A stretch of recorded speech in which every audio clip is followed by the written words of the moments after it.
Okay, so I'm going to start again. So, Right. so everybody's here. So the problem I have is that I have a government that is not very IT savvy, and they require us to fill out a particular form, which is on a PDF, and the name of that form often changes every couple of months, which is really annoying. But anyway, let me just show you what I mean. Here is the schedule of the forms I have to go to. So there's this very long list. There's this very long list of forms, right? And I have to go to this page, and then I have to find the particular drug that I'm interested in. So let me just try this again. Tennis. So in this case, this is a drug that's used to treat rheumatoid arthritis. Okay, and I have to download that form, 14 pages, right? Now here's the form here. So this is the forms here. 14 pages, and the numbering changes often. Okay, so I can't say I have to go to a particular page. I have to find the frickin' page. But anyway, this is the drug that I use. So here's the form, a PDF. Now I have to fill this form in every 6 months or so for a patient. And let me just see if I can scroll to the right spot. Okay, all right. So I've got to put my medical registration, my name, my address, the patient's hospital number or ID, their names, their date of birth, their address, and then I have to go and tick these freaking boxes. Okay, so I have to tick the right boxes, and if I tick the right boxes, they cannot deny my patients the treatment. And we're talking about applying for a treatment which used to cost something like 15 to 20 grand a year, and that's why we became the gatekeepers. But unfortunately, their IT staff also became the gatekeepers because they made it very difficult for us to actually do all this stuff, because they did it in a way which made automation very difficult. So you can look at this form here, and it's not an Adobe Acrobat form. Right? It's just a plain, PDF with no smarts in it. Okay, so what I many years ago I decided this was too much for me. I couldn't cope. So what I did was I created some various scripts that would download these forms, and I used to copy the name of the form down, right? And then I would download the forms, and I would take the PDF, and I would split them up, and then I would put the each single PDF into Postscript, which will then spit out a single page PDF, a PNG image of the form, and also an encapsulated Postscript version of the same form. But that, of course, made things tricky when they changed the name of the form. So then I decided I think last year I was going to now read this thing here. I was going to parse out the actual form name, and then I will be able to automate the download of these forms. Okay, so here is my script here, which is this thing here, I think. Okay, and so let me just go to the form.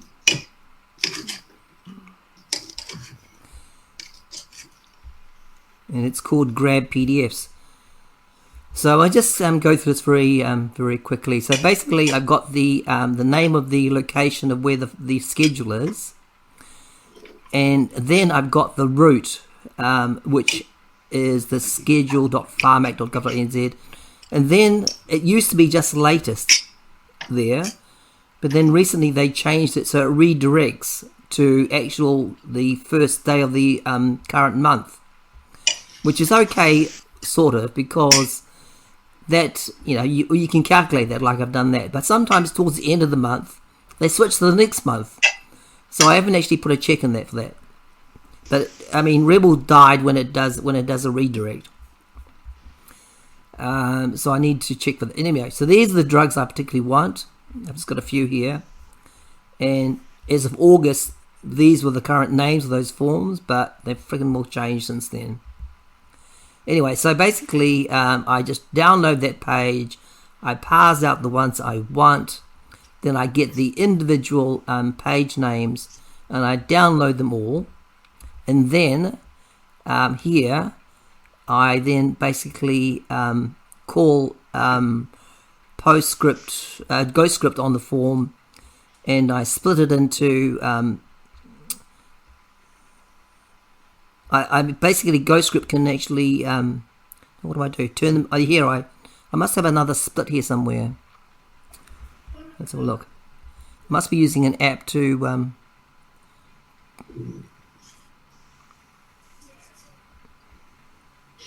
well, somewhere here. So here I convert all the pages into PNGs. Here I convert them into PDFs, and here I'm converting them into EPS. Oh, here it is, PDF. Okay, I'm using this other one, which is not GhostScript. It's just called PDF to EPS form, and I convert them. Okay, so that's the script I use. And then I've got another script, which is the where is it? Which is now, I used to do this on my PC, but because everybody was using Travis, I then used Travis. And what Travis does is it sets up the location on S3 that I'm going to put all the forms into. And these are my access keys, encrypted access keys, and encrypted secret key. And these are the utilities I use. And I think PDF to EPS is in this Doppler utils. You're not recording this, are you, with your keys up here? Are you? Oh, this is on. It's public. It's a okay. These are encrypted keys. Gotcha. Okay. They're only good for if Travis asks for them. They're not good for anybody else. Yeah, so these keys here are encrypted against the particular certificate that Travis have given me. That you just go to Travis and you go to the right page, and it tells you what the the thing is. So anyway, so that's encrypted. Anyway, so that Popular Utilities has got that PDF to EPS script. Then there's GhostScript, and there's, I'm not sure if I use rename anymore. But anyway, so I download this particular version of R3, which Brian built for me the other day, because, well, we can talk about the other later. And then I rename it to R3, and then I change mod it, whatever it is. And then I download my current script I just showed you, and I run it, and that generates all the PDFs and the EPSs and the PNGs, and I move them into an image directory, and then I zip the whole thing up. And then it gets uploaded into S3, and then once that's done, I have another script which downloads these PDFs. So this uses AWS thing, and then it goes there, downloads all these PDFs, and then unzips it all, copies it, and uses R3 actually to unzip them. So R3 dash do, and then it once it's unzipped the whole thing, it copies them into the directory I use, and it's all done.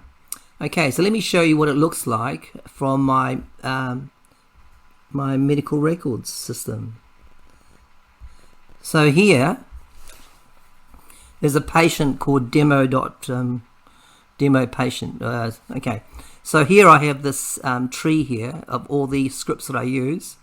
So this is using RebGUI, and this is the one I want, which is Enbrel, rheumatoid arthritis, renewal. This is the PNG which is displayed in a view window, or a vid window, whatever it is, or a RebGUI window. Here I've got the layer. This is the actual sort of my my dialect, which is like a sort of a semi-PostScript dialect, and it says set the page size to A4 at this point here, set a field and put this a text field here which has this name. Okay, so that is actually the name of the field that I'm using inside my script, my application. Okay. So here, because I have to offset the PNG against the Postscript image, I have to use various offsets which I recalculate here. And here's the name of the image that have been downloaded from S3, and that's just the form name. And if I go to the image here, so that's what it looks like. Okay, that's the image we downloaded. Now, if I go to this, click on PDF Forms, I go to this, and I go to the Rebol one. I click on that, and I render it. I get the PNG on my screen in Rebol, and I have these fields which the location was specified in that other tab there, and I populate them, and now I can actually write on the PDF. All right, so here's the approval number that was last given to me. Test approval. Can't type. And then I've got these tick boxes or whatever. So yes, I'm a rheumatologist. Yes, I'm using this drug with methotrexate, and I'm giving them, and then yes, they've got better, and yes, I'm not giving them too much. And then there's the current date here, and I put my signature here. Now that I haven't actually automated that part, but let me just click on this. I'm going to turn this now. I'm going to turn this PNG into Postscript. Into Postscript, and then render it to PDF. So I click on this. Crap. It doesn't normally do that.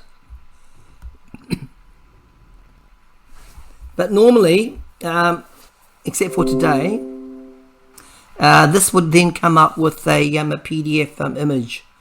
And I have no idea why it's not doing that. It's got a return error. Okay, so assuming that would work, I then basically use... Hey? It's because you're doing a demo. Yeah. It's probably what I'm doing demo. I could probably use a real patient. It's probably because I got something in this fake patient that doesn't work. I could use the real patient, but then I don't want to do that because then this is a... But anyway, believe me, it comes up with a PDF with all of this printed out. Maybe it doesn't. I don't know. Why is that doing that to me? No. Like you said, there's presumably some validation step that failed, and there's like not an error that told you, hey, that wasn't a valid approval number or something like that. But as you can see, this form is this month's form. So they won't accept my form unless it's the current month's, and I have to sign it too. And it used to be they wouldn't take an electronic signature. It has to be hand signed. So I had to make sure that the electronic signature was different every frickin' time. Okay. Mm-hmm. Now here, I've actually got a way to actually design the form as well. So I can actually now start to move these things around. So sometimes because the forms changes, I have to move these check boxes around because the form changes. And then I can just close it down, and I've got the new layout details, and these numbers change. Then I just update them, and it's saved. Maybe I can show you, but I can probably cut it out. I can probably remove the space. So I go to real patient here. Here's how I basically automate the putting of my the patient's names, the patient's details, makes an interactive form using Rebol, and then generates a PDF which I then actually load up into Acrobat. I sign it, and then I email. I used to have to fax it off, but since lockdown occurred, in March, I'm now allowed to email it off to them, and they say yes, we received it, and then they okay it. So yeah, that's really it. Can I stop presenting now? Let's Any That's very questions? interesting. Yeah, it's great. It's important to mention for anybody who doesn't know that Graham wrote this big, medical databasing suite in Rebol himself, and has used it in his practice, and that's very interesting idea. The idea that doctors would, to think of the idea that a doctor might have that kind of empowerment to customize the tool that they use, because it sounds like that's just not really the direction that's being taken with these big systems. And you got to ask, like, well, what's the cost of that? Like, if doctors can't, or if a somewhat clever doctor can't come in with and come up with a dialect if it is useful for a task. Although I will say that it's kind of mentioning that it had to be a different signature every time, and with all this stuff with the voting, mail-in ballots and stuff, you wonder if any hint of something looking automated could draw attention, and people will be like, oh, we're not going to accept that because it looks too robotic. There's too much of a robotic element to it, and they really want it to be done by hand for those sort of anti-fraud mechanisms. And if it's in that barrier and against automation being something that is intentional. Well, in Acrobat, when you put your signature on something, you can actually change the size of the signature. So I used to just change the size of the signature. But then they sort of did cotton onto that. And so then basically I had to actually write on the screen. Acrobat allows you to use your pen and write on the screen. It's just one more tedious thing that you have to do.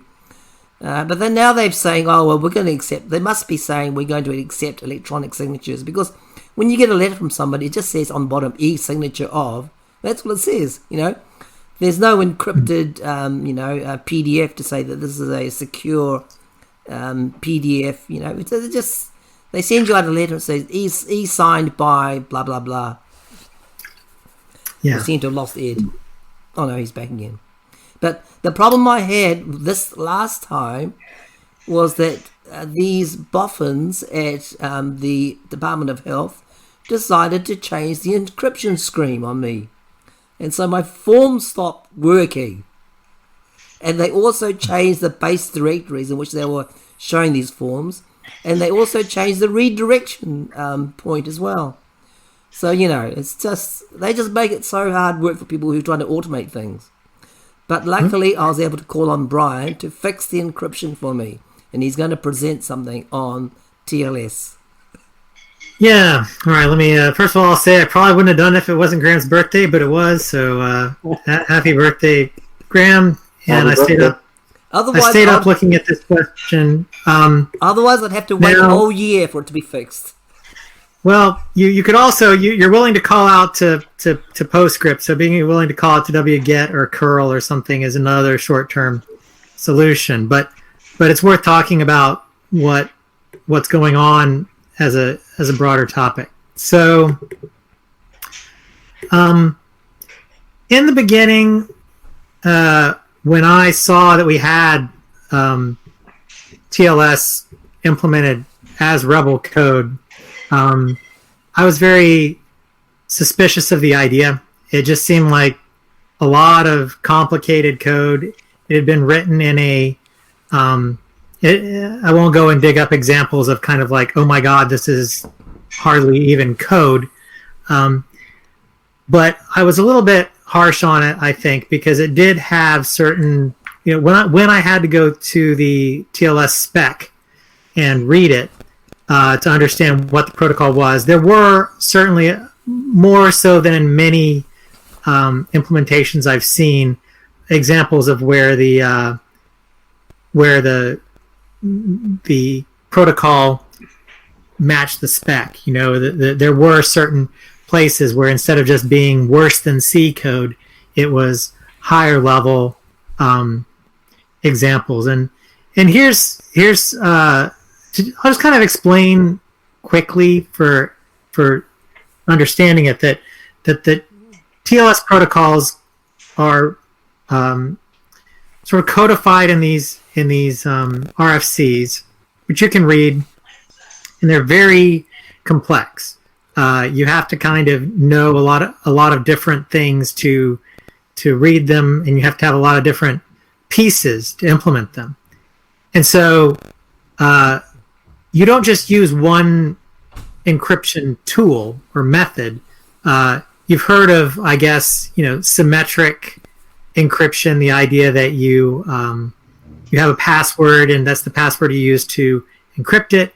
Then you have you have the same password that you use to decrypt it, and that's symmetric. And then you have asymmetric, where there's one key that you could publish, as with those Travis keys we saw earlier, that people can use to encrypt things that you can only decrypt if you have this other paired key. So that's asymmetric encryption. And then you have something called key exchange, which is yet another kind of tool. And when you're building a protocol, you build it up out of these building blocks. Each one is a different part. And specifically with TLS, you need as one of those parts to be what's called a streaming cipher, because you don't want to have to wait for a multi-gigabyte file to come through to be able to start decrypting it, because then you would end up having to have, it would be slower because your network connection is probably kind of slow, and you want to be decrypting and encrypting as you go along. But also you'd have to have this gigantic buffer of data that you would have to throw away.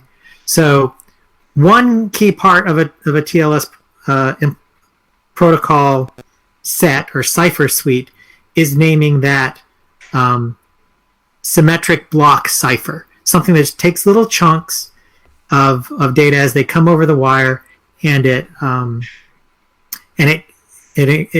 decrypts it one chunk at a time. But you don't want to have the whole protocol governed by a symmetric cipher. You have to have these sort of impromptu inventions of agreed upon keys. So that password that you use in that symmetric cipher that runs across, that runs with the same password on both sides, you have to agree what that password is that you're going to use. And that agreement is done through something called key exchange, which is not, it's just a different kind of tool. And then you have this other thing, which is like hashing, the MD5 or the SHA1 or the SHA256, the way of being able to digest, to take a very large amount of data and fingerprint it down in a smaller number that's very hard to reverse to get the data back. So each of these is used at different moments in the protocol, and there's also a lot of fiddly issues. People think about this question of what if you want to have it so that someone's sitting there and they're capturing I mentioned that password that you use that is constructed on the fly just for that exchange. You agree on it and you use it in that block cipher, but you invent that each time you do a communication. You agree on a different password each time you do a communication, and then you put a timeout on that. And you say, look, if someone breaks that after this time, we don't want to we don't want it to still be good, because we think there might be enough computing power to break that. But then you have this other thing called perfect forward secrecy, which is the idea that you don't want people to be going around logging traffic as it goes by. And then later, if something leaks, like your certificate leaks or whatever, you don't want them to be able to use that later to decrypt past communications. So if they get information that caused your first agreements, they don't want that information to be able to come back in time and apply to logged information. And there's so much that I'm telling you all this just to tell you how intensely complicated it is, that they are always finding new ways to kind of worry about something that someone could do. And so this is an explosion. It's an explosion of the combinatorics of which ciphers they use. They're always bumping the size, right? They'll use SHA1, then they'll say, okay, we think it's time that we did the space-time trade-off now. Computers are faster. Let's take that up to SHA256. And they say, well, all right, time's passed. We think SHA384 is important now. It's worth the trade-off for the space and the time that we spend on it, because computers have gotten faster. So it's a cat and mouse game that's always evolving. And here you see at the top of the file this list, cipher suites. The binary bytes, that's the, often a table somewhere. This is the ID that says, hey, use elliptic curve Diffie-Hellman for the key exchange process. Use RSA to do some piece of it with AES as the block cipher, with I forget some of these abbreviations offhand, and then ultimately check your message authenticity with SHA, and it just keeps getting bigger and bigger and bigger. These tables are bigger and bigger. The cryptography code you have to support it is bigger and bigger. What happened with Graham's government is they dropped support for the sort of little set of older protocols that we have support for. The one thing that I did add that was kind of modern and important recently, that first was the elliptic curve support, which is now getting to the point where everybody wants you to use. There are some servers that will only accept elliptic curves instead of Diffie-Hellman key exchange. And so we had that. But now that we use embed TLS, we have a vetted set of every cipher and thing that we could think of that we can use. But there's still all kinds of ways of plugging, aspects of plugging that into the protocol. Very detailed, very, very complicated. So what version are we looking at here? I think we're looking at the latest version, so I'm wondering where the okay, yeah. So when Discourse came along, we had to add that ECDHE support, and I just mentioned offhand when I did that what 4 other supported protocols Discourse came with by default in their little Docker container. It had these 4. And I thought about, since that's what Discourse is shipping it with, maybe we should support those too. We didn't have this GCM, Galois counter mode. And we didn't have SHA 384 at that time. Now we do. And it so happened that the one protocol that didn't use any ingredients that we didn't have implemented, that was sort of within reach, that also intersected what Graham's government accepts, is this ECDHE RSA with AES 256 CBC 3 SHA 384. And it wasn't that many changes to do it. I'll kind of show you what was required.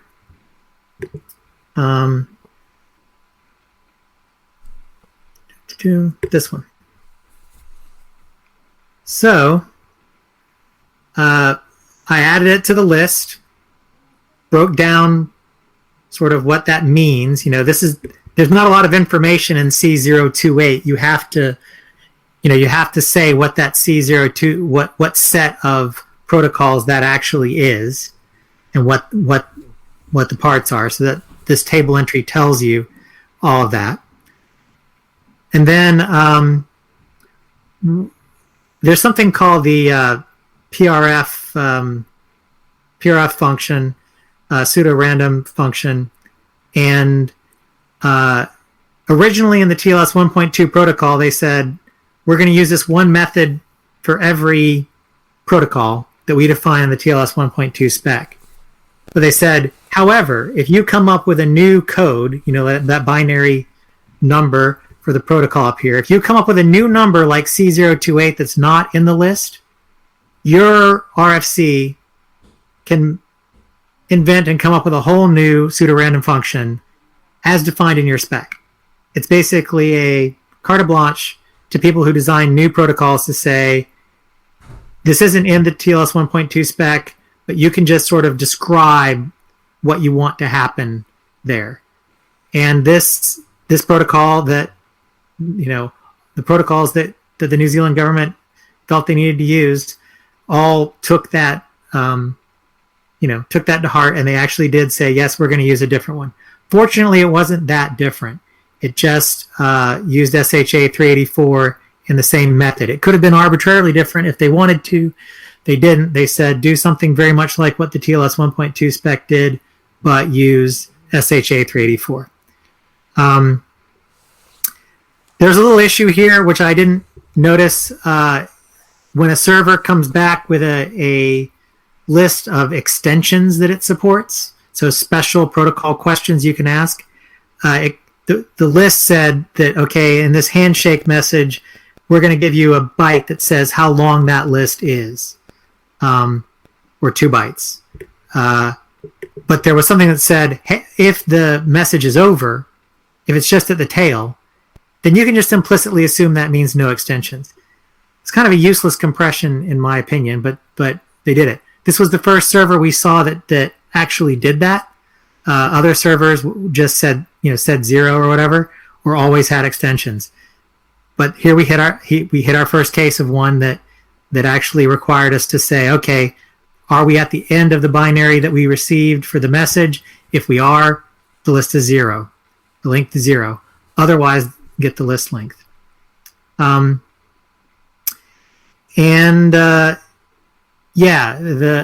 Just changing a couple of methods here to say this is a SHA 384. So where before this said everything in the spec uses SHA 256, I abstracted that to say, all right, just call the PRF method for the protocol, and then that just notices if it's this protocol, because, as I say, this is very much a per protocol thing. I mean, you have to say, if it's that protocol, then use this pseudorandom function. And, you get, I wrote some comments about this. And that's basically it. That's all it took. I'm reminded of the story of the guy who there's the big newspaper operation and all the machines stop working and they can't go to press, and so they bring a consultant. The consultant looks around, he goes in there, he pulls out a screw, he puts in another screw, and then it all works and they're all happy. They send him the bill, he sends the bill, and the bill is like, $1,000 or something. They go, $1,000, we want you to itemize that. And so he gives him the itemized bill, and it says, one screw, 50 cents or whatever, knowing which screw to replace, $999.50. So, yeah, not really that difficult, but there was another issue that I ran into. I think it's kind of telling, just to kind of talk about sort of the mire that we are in. I'm going to try and put this into perspective in a moment. Chunked mode had been apparently broken for a while. We didn't notice. I guess that servers just aren't really using chunked mode much anymore or something. It looks like it's just been flat out broken, and we don't have any tests that specifically force a server to use chunked mode. But I fixed that.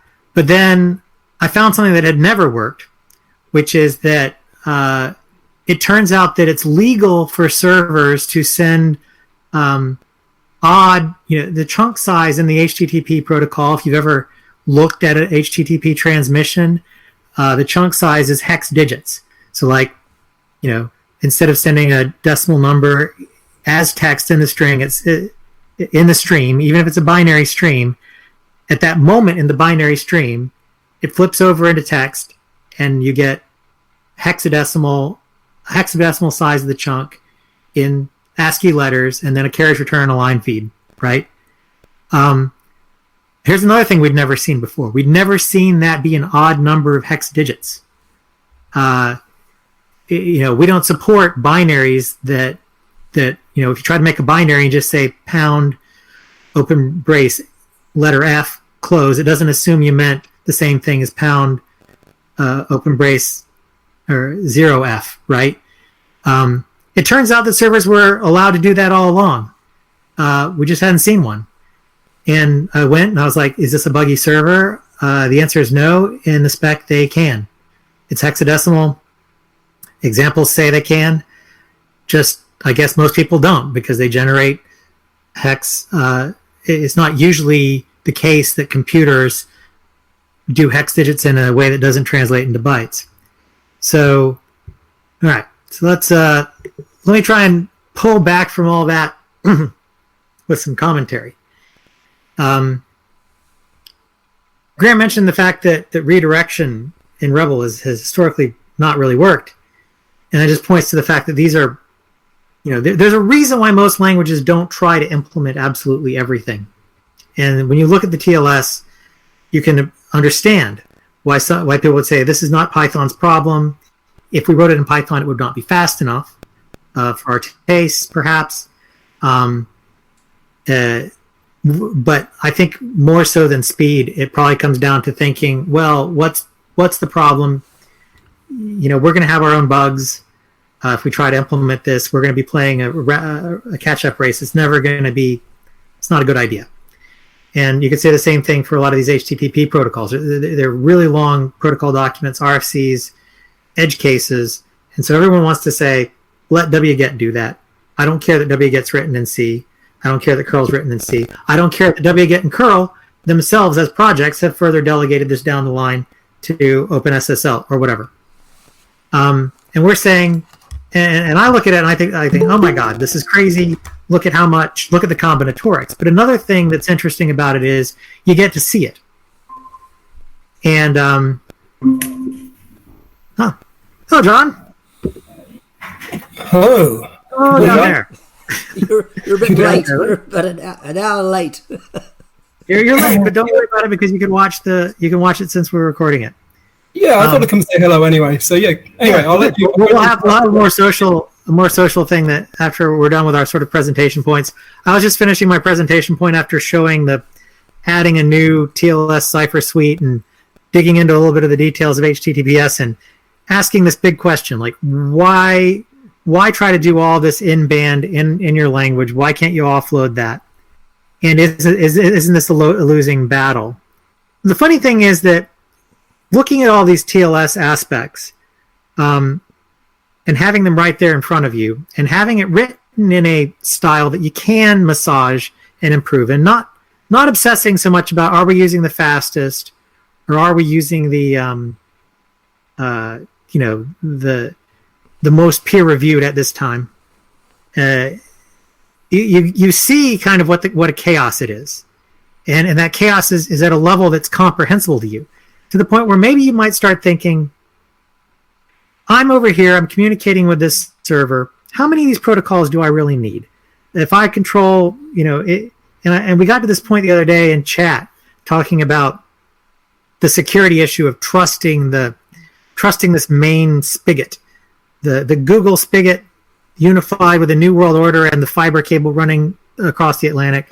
Do you have to stay in permanent alignment with that? Anybody who deviates from it and the security rules of that is cut out sort of in an opaque way that you could be cut out for other reasons. You don't really know why it was cut out. Why did that person disappear?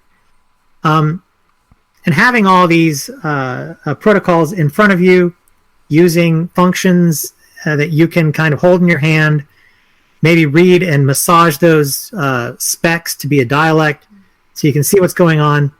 Over a long term is maybe more valuable. I think that it was something that I really questioned in the beginning. Like, this is so complicated. The specs are so long. Why get involved? Why not use OpenSSL? Why not? Why is this a mission for Rebol? But I think it's kind of maybe a more pressing, more important mission than, say, image processing, which I think is maybe a domain that is not really calling for greater clarity of these increasingly difficult for laymen to grasp parts. That's a domain that we might be okay saying I don't really need to understand how that drawing program worked. Maybe, but it's all important. But yeah, so it's something to talk about. It's just in terms of, and also what can be accomplished in a lifetime. I've gotten to the point where I've realized, probably as Carl did, and probably some people, this isn't something you finish probably ever. Probably, if you're going to stick with it, you're going to die before it's finished. And that's, I also like to remind people that, that's the way cathedrals and stuff used to be. If you saw it finished, you weren't the guy who started it. It was a given when you undertook a project that you would not be the person who saw it finished. And maybe we're all too desperate to see things done real fast, and it's not, it's just not a good way of thinking if you want what you do to matter long term. So that's all. I'll leave it there. It's like those pyramids and whatever. They often start the pyramids or the tombs when the guy's elected king or put on king, and they finish them just before they die. So it's a multi-year project, which you don't see at the end of your life. So getting comfortable with that is kind of a question of like, what are you going to end up doing, with your life, and is it going to matter? And will if you write another Node.js program, the guy who made Node.js is like, Node is over. To him, it's dead. He's on to a new project, right? And so, is JavaScript something that will ever really cohere as being important or making programs you want to read? I don't know. So, I'm done. If you want to, don't know if you want to stop recording or if you and let us speak. Permission to speak freely here about whatever we have to say. I forgot to mention in my presentation that when I showed those fields across the PNG image, do you remember that? And so what I actually did was from that, it was sort of a Postscript dialect. I generated Postscript from that, and I injected it into the EPS EPS code that I'd actually created out of those original PDFs. And then I turned the EPS into PDF other than that. So I forgot to mention that little tiny step from Wit to Gear to how I got from Rebol PNG to a filled-in EPS or PDF form. Anyway, I can stop recording now. All right. Looks like Ed's disappeared. No, I'm just